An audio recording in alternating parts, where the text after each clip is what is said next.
ఉమ్మడి ఆదిలాబాద్ జిల్లా అంటేనే సింగరేణి సిరి, వెలుగులకు చిరునామా. రాష్ట్రానికి విద్యుత్ సరఫరా చేసే జైపూర్ విద్యుత్ కేంద్రానికి వేదిక. కానీ ఆ వెలుగుల జిల్లాలోని పల్లెల్లోనే కాకుండా పట్టణాల్లోనూ చీకట్లు అలుముకుంటున్నాయి. అధికారులు, గుత్తేదారుల నిర్లక్ష్యంతో వీధి దీపాలు వెలగడం లేదు. ఉమ్మడి జిల్లాలోని ప్రధాన మున్సిపాలిటీలైన ఆదిలాబాద్, మంచిర్యాల, నిర్మల్, కాగజ్నగర్, బెల్లంపల్లి పట్టణాల్లో వీధి స్తంభాల నిర్వహణ గాల్లో దీపంలా మారిపోయింది. వర్షాకాలమైనందున చినుకు పడితే చాలు రోడ్లపై గుంతలు కనబడక వాహనదారులు ఇబ్బంది పడుతున్నారు.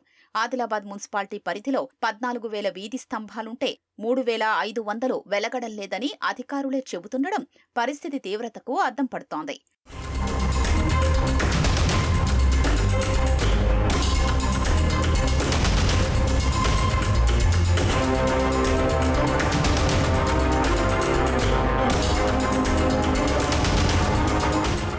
ఉమ్మడి జిల్లాలోని 12 మున్సిపాలిటీల పరిధిలో రాత్రైతే బయటకు రావాలంటేనే జనం వణుకుతున్నారు.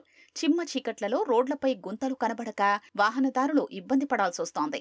రోడ్డుపై ఎక్కడ ఏ గుంత ఉందో, ఎక్కడ పశువులు సంచరిస్తున్నాయో తెలియక ప్రమాదాలకు గురవుతున్నామని ప్రజలు ఆందోళన వ్యక్తం చేస్తున్నారు.